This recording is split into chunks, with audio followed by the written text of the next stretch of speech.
সূরা আল হাশর। রহমান রহিম আল্লাহ তাআলার নামে। আসমান সমূহ ও জমিনে যা কিছু আছে তারা সবাই আল্লাহ তাআলার পবিত্রতা ও মাহাত্ম্য ঘোষণা করছে। আল্লাহ তাআলা মহাপরাক্রমশালী ও প্রজ্ঞাময়। তিনি হচ্ছেন সেই মহান সত্তা যিনি আহলে কিতাবদের মাঝে যারা আল্লাহকে অস্বীকার করেছে তাদের প্রথম নির্বাসনের দিনে তাদের নিজ বাড়িঘর থেকে বের করে দিয়েছিলেন। অথচ তোমরা তো একথা কল্পনাও করনি যে ওরা কোনোদিন এ শহর থেকে বেরিয়ে যাবে। তারা নিজেরাও চিন্তা করেনি। তারা তো বরং ভেবেছিল তাদের দুর্ভেদ্য দুর্গগুলো তাদের আল্লাহ তাআলার বাহিনী থেকে বাঁচিয়ে দেবে। কিন্তু তাদের উপর এমন একদিক থেকে আল্লাহর পাকড়াও এসে তাদের ধরে ফেলল যা ছিল তাদের কল্পনার বাইরে। আল্লাহ সে পাকড়াও তাদের অন্তরে প্রচন্ড ভীতির সঞ্চার করল। ফলে তারা নিজেদের হাত দিয়েই এবং কিছু কিছু ক্ষেত্রে মোমেনদের হাত দিয়ে নিজেদের বাড়িঘর ধ্বংস করে দিল। অতএব হে চক্ষুষ্মান ব্যক্তিরা, এদের নির্বাসনের ঘটনা থেকে তোমরা শিক্ষা গ্রহণ করো।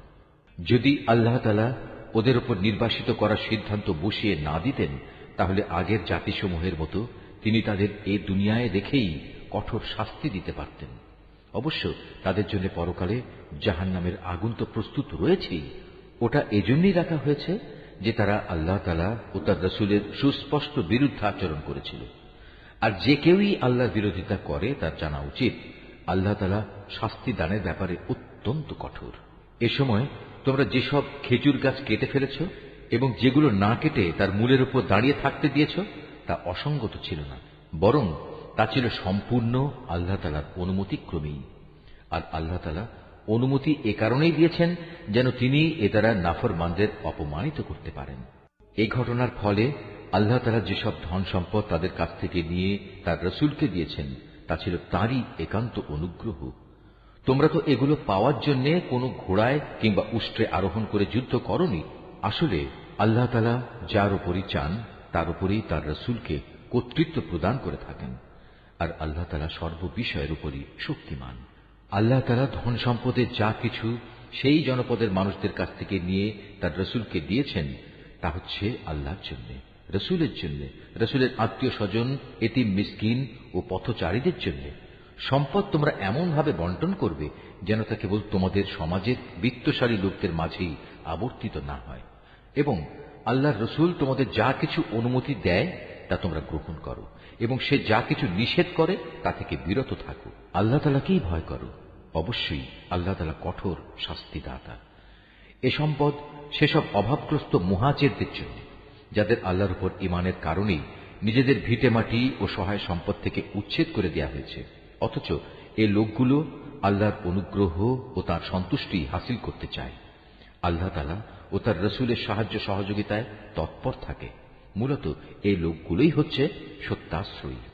এ সম্পদে তাদেরও অংশ রয়েছে যারা মুহাজিরদের আগমনের আগ থেকেই এ জনপদকে নিজেদের নিবাস বানিয়েছিল এবং যারা এদের আসার আগেই ঈমান এনেছিল।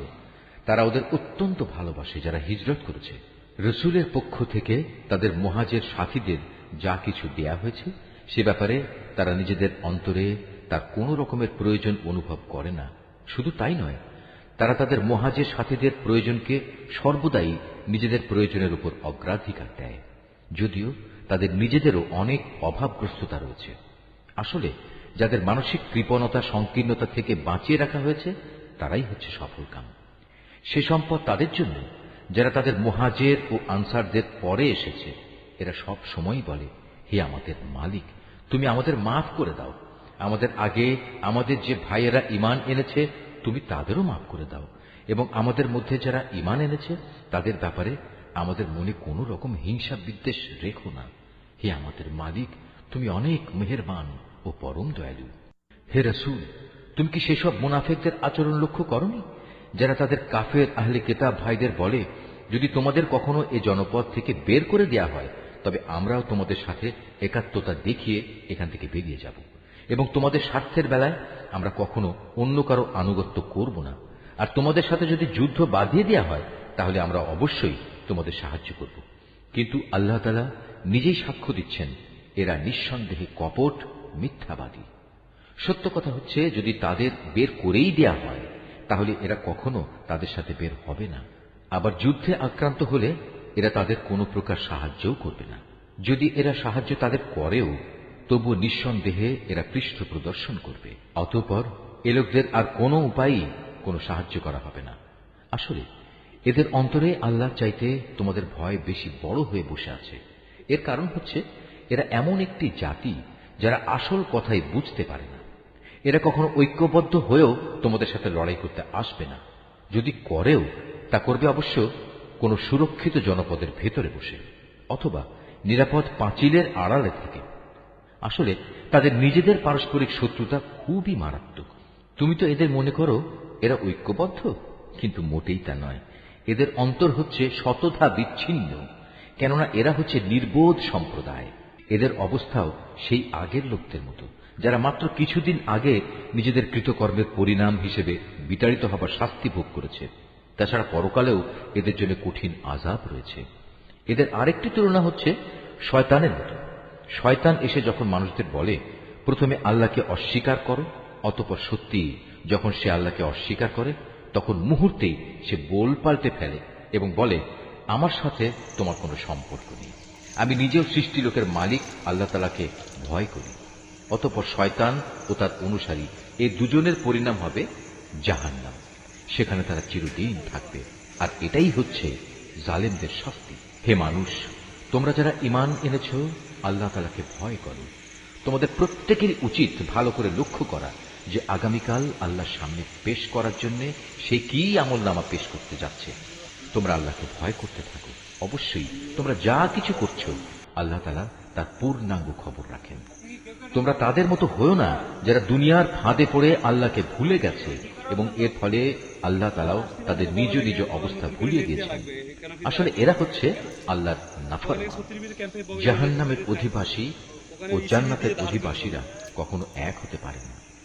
জান্নাতবাসীরা অবশ্যই সফলকাম। আমি যদি এ কোরআন কোনো পাহাড়ের উপর নাজিল করতাম তাহলে তুমি অবশ্যই তাকে দেখতে কিভাবে তা বিনীত হয়ে আল্লাহর ভয়ে বিদীর্ণ হয়ে পড়ে। আমি এসব উদাহরণ মানুষের জন্য এ কারণেই বর্ণনা করছি যেন তারা কোরআনের মর্যাদা সম্পর্কে চিন্তা ভাবনা করতে পারে। তিনি আল্লাহ তাআলা, তিনি ছাড়া কোনো মাবুদ নেই। দেখা অদেখা সব কিছুই তাঁর জানা। তিনি দয়াময়, তিনি করুণাময়। তিনি আল্লাহ তাআলা, তিনি ছাড়া কোনো মাবুদ নেই। তিনি রাজাধিরাজ, তিনি পূত পবিত্র, তিনি শান্তিদাতা, তিনি বিধায়ক, তিনি রক্ষক, তিনি পরাক্রমশালী, তিনি প্রবল, তিনি মহাত্মের একক অধিকারী। তারা যেসব ব্যাপারে আল্লাহর সাথে শিরক করছে আল্লাহ তাআলা সে সব কিছু থেকে অনেক পবিত্র। তিনি আল্লাহ তাআলা, তিনি সৃষ্টিকর্তা, তিনি সৃষ্টির উদ্ভাবক, সব কিছুর রূপকার তিনি। তার জন্যই নিবেদিত সকল উত্তম নাম। আকাশমণ্ডলী ও পৃথিবীতে যেখানে যা কিছু আছে তার সবকিছু তাঁরই পবিত্রতা ও মহিমা ঘোষণা করছে।